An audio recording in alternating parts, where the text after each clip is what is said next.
앞서 들으신 것처럼 19대 국회 가장 논란이 됐던 국회 선진화법 다수당이라도 합의를 하지 못한다면 법안 처리를 하지 못하도록 한 법안인데요. 네, 그래서 날치기 방지법, 몸싸움 방지법이라고도 불렸습니다. 이 국회 선진화법에 대한 헌재의 결정이 나왔습니다. 용인대 최찬율 교수와 함께 이 결정의 배경과 의미를 분석해 보겠습니다. 어서 오세요, 교수님. 어서 오십시오. 안녕하세요. 네. 네. 국회 선진화법 권한쟁의 심판에 대해서 결국에는 이제 각하 결정이 나왔습니다. 결국 헌재가 결정할 소관이 아니다라는 거 아니겠어요? 각하라는 건 아예 본안 심의 자체가 의미가 없다라는 거니까 네. 인용이나 기각과는 다른 거죠. 대개 예상을 아마 기각적으로 하지 않겠느냐라는 전망이 지배적이었거든요. 네. 각하 결정이 내려졌어요. 그러니까 이건 국회 입법부의 그 구성원이 국회의장과 국회의 상임위원장을 대상으로 권한쟁의 심판을 냈던 거거든요. 바로 그렇기 때문에 청구인이 이제 국회의원이었다라는 뭐 이런 것들이 많이 감안된 것이 아닌가 이렇게 생각을 합니다. 네. 국회의장이 어떻게 직권상정한 걸 거부할 수 있느냐. 이제 국회의원들이 어떤 법안을 심사할 수 있는 이런 권리를, 헌법상의 권리를 침해한 거 아니냐, 이런 거에 대해서는 어떻게 봤습니까, 헌재는?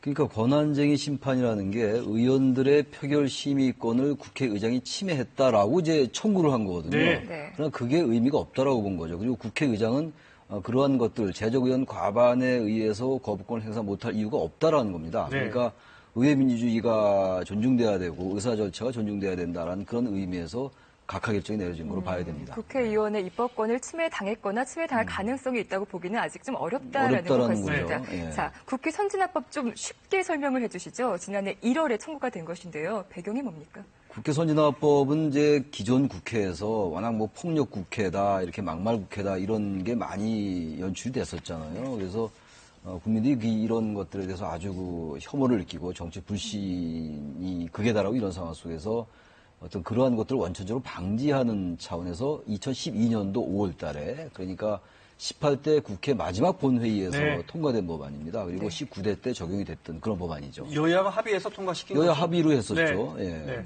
자, 그럼 여기서 국회 선진화법을 왜 도입하게 됐는지 저희가 화면으로 준비했습니다. 지난 1966년 김두한 전 의원이 국무위원들이 재벌의 밀수를 비호했다며 국감장에 인분을 뿌렸습니다. 아주 유명한 사건이죠. 이후 40여 년 동안 몸싸움 수준이던 국회폭력은 왜 통의원도 못 들어가게 하는 이게 무슨 짓이야? 쇠망치에 전기톱도 부족해서 공중부양을 하기도 하고 심지어 최루탄까지 등장하는 지경에 이르렀습니다. 폭탄이라도 있으면 이 국회를, 이 한나라당의 일당 독재 국회를 폭파해버리고 싶습니다. 이렇게 쟁점 법안 처리 때마다 여야가 충돌하는 모습에 거센 비판 여론이 일자 여야는 지난 2012년 국회 선진화법을 만들었습니다. 걱정이 앞서는 것이 솔직한 제 심정입니다. 저는 의장으로서 의원 여러분의 선택을 존중합니다. 자, 참 많이 본 화면입니다. 네. 공중부양, 도끼만행. 익숙한 화면이죠. 익숙한 화면. 네. 자, 도입해서 19대 국회 때는 저런 모습이 사라졌습니다. 저런 사라졌죠. 나쁜 관행들이요. 그런데 갑자기 왜 또 이 법안에 대해서 그러니까 다시 지금 검토하자 이야기가 나온 겁니다. 특히 이제 새누리당을 중심으로 이제 국회 선진화법을 개정하자라는 주장이 많이 제기가 됐었는데 19대 국회 때 일을 못했다라는 거예요. 그리고 법안 처리율이 대단히 낮다라는 거거든요. 그래서 어쨌든 5분의 3의 제적 의원 5분의 3의 요구가 있어야지 쟁점 법안이 통과되는 거거든요. 그러니까 180명의 동의를 받아야 되는데 그렇게 되긴 쉽지 않은 거죠. 어렵다라는 거죠. 그래서 지금 이 법안을 바꿔야 된다. 그래서 지난번에 국회가 동물국회였다면은 19대 국회는 식물국회였다 이렇게 이제 표현을 하는 거예요. 아무 일도 못했다라는 건데 사실 그 주장에는 뭐 여러 가지 논란이 있을 수 있어요. 지금 이번에 19대 국회가 그렇게 일을 안 한 것도 아니에요. 법안 처리율이 46%로 낮긴 낮은데 그만큼 의원들이 제출한 법안이 많았다는 것도 우리가 감안을 해야 되거든요. 그래서 모든 이 국회의 일정이 잘 진행 안 된 것을 국회 선진화법으로 이제 돌렸다는 그 자체가 전 잘못됐다고 보고 결국은 여야 합의의 정신을 존중한 법이 저는 이 국회 선진화법이라고 봐요. 그리고 단지 이제 국회 선진화법의 5분의 3이 좀 과하다면은 좀 요건을 완화할 수는 있겠죠. 그런데 이제 오늘 그 헌재의 그 각하 결정은 바로 그러한 그 이 국회 선진화법이 문제가 있다. 특히 헌법 49조에 있는 다수결의 원칙을 위반했다라는 것에 대해서 그렇지 않다라는 그 판결을 내린 걸로 봐야 되겠죠. 네. 교수님 보시기에 국회 선진화법의 법안 자체가 지금 말씀 들어보면 법안 자체가 잘못됐다기보다 그것을 운영을 잘 못한 것 같다 이 말씀이신가요? 그렇습니다. 네. 그러니까 우리가 다수결이라는 걸 좀 말씀드리면 다수결은 민주주의의 원칙 중에 하나에 불과하고 민주주의를 운영하는 여러 방식 중에 하나입니다. 네. 민주주의를 운영하는 데 있어가지고 다수결도 가능한 것이고 합의제를 할 수도 있는 것이고 하다못해 만장일치를 할 수도 있는 거거든요. 네. 그런데 지금 헌법 49조를 얘기하는데 헌법 49조는 이렇게 돼 있어요. 헌법이나 법률에 다른 규정이 없는 한 국회에서는 제적의원 과반수의 출석과 출석의원 과반수의 그 통과로 네. 찬성된다는 거거든요. 보통의 법률안은 되게 일반 과반수 이상 정도수인데 과반수. 거기서도 분명한 규정이 있는 게 헌법이나 법률에 규정이 없는 한이라는 전제가 있고 그 일반 의결 정도수를 얘기하는 것이기 때문에 바로 네. 그러한 원칙을 이번 국회 선진화법이 위헌이라고 갖다 대는 논리가 비약했다라고 이제 헌법재판소가 판단한 거로 봐야 되겠죠. 네. 아니, 제가 여쭤본 거는 네. 이 법의 취지가 네. 그러니까 무조건 다수당이 법안 통과시킬 게 아니라 통과시키더라도 합의를 해와라라는 게 취지잖아요. 그렇죠. 문제는 180명이 될 수가 없는 거죠. 네. 결국은. 그러니까 어떻게든 여야가 합의하라는 거죠. 합의를 하라는 취지였는데 네. 합의가 잘 안 돼 있지 않습니까? 그러다 그래도 보니까 안 됐죠. 법안에 대한 이제 회의론이 고개를 들었고. 그런 거죠. 예. 그러니까 운영이 잘못된 겁니까? 운영이 잘못됐다고 봐야 되겠죠. 네. 그러니까 어떤 사항에 대해서 여당과 야당이 그 쟁점이 다르잖아요. 주장하는 접점이 잘 안 생기니까 이 부분에 대해서 서로 이제 양보를 하고 절충을 해서 네. 어떤 형태로든 간에 180명을 만들어야 되겠죠. 네. 쟁점 법안이라는 것은 상임위에서 통과가 안 된 법안을 얘기하는 거거든요. 네. 그 법안을 서로가 상대방의 의견을 좀 절충하고 양보함으로써 합의하면 180명이 저절로 되는 거거든요. 네. 그렇게 하라는 게 국회 선진화법의 그러니까 취지였는데 그게 잘 운영이 안 됐던 거예요. 철충하고 양보해라. 협의하지 않으면 통과시키지 못하는 법을 만들어놨더니 협의는 안 되고 법안만 통과가 안 된 거 아닙니까? 그죠? 쟁점 법안의 경우가 그렇다고 정책 모든 법안은, 법안에 있어서 그런 건 아니라는 네, 거죠. 네, 네.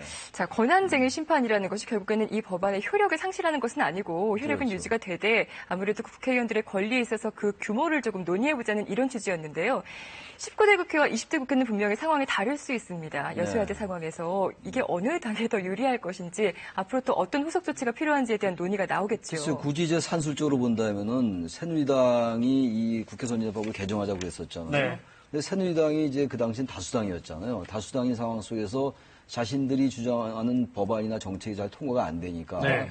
선진화법을 개정하자고 했던 것인데 지금 네. 말씀처럼 여소야대 국회로 바뀌었단 말이죠. 이번 총선에서 새누리당 공약 중 하나였던 걸로 기억합니다. 그렇죠. 네. 바꾸겠다고 그랬는데 지금 네. 사실은 뭐 여당이나 야당이나 그렇다고 총선 전과 후가 달라졌다고 해가지고 이 법안에 대한 입장을 바꾸기는 어렵죠. 사실은. 그건 네. 너무 정치적 유불리를 따진다는 비판에 직면할 수가 있으니까. 네. 그러나 기본적으로 어쨌든 여당과 야당의 입장이 바뀐 것만은 분명합니다.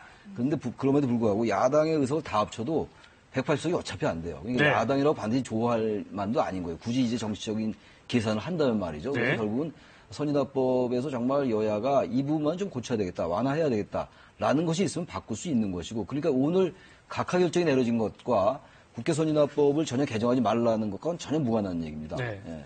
180석 말씀하셨는데 참 여소야대 됐다고 해도 말씀하신 것처럼 야당이 아무리 힘을 합쳐도 180석을 만들 수는 지금 없다. 167석입니다. 만들 수는 없단 말이죠. 네, 결국은 그렇죠. 또 합의하지 않으면 야당이 이번에는 이 법에 발목이 잡힐 수밖에 없는 거죠. 결국은 그러니까 이건 네. 어떻게든 180석은 안 되는 거기 때문에 네. 원래 국회 선진화법의 개정 취지처럼 말이죠. 네. 여야가 충분히 타협하고 절충하라는 거예요. 네. 특히 이번 여소야대 국회에서 계속 나오는 화두가 소통과 협치잖아요. 네. 그러니까 협치를 제대로 한번 해보라는 게 이제 오늘 헌법재판소의 판결에도 드러나 있다고 봐야 될 겁니다. 네. 네. 전 세계적으로 이런 법안이 있습니까?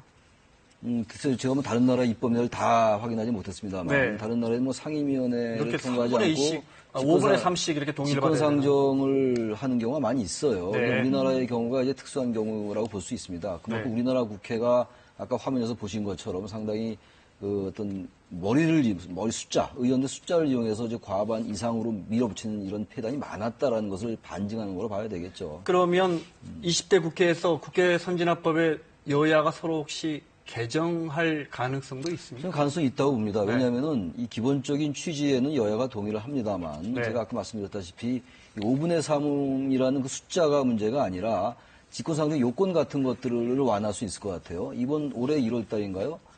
정의화 의장이 작년이죠. 정의화 의장이 그 제출한 법안이 있어요. 네. 정의화 의장이 발의하는 게. 네, 네. 그래서 일단 뭐 천재지변이라든지 전시나 비상 이런 사태 아니더라도 안전의 침해가 심각하다든지 국민 안전에 그리고 국가의 재정이나 경제상의 위기가 있을 때는 직권상정을 할 수 있다라는 내용으로 발의를 한 적이 있어요. 네.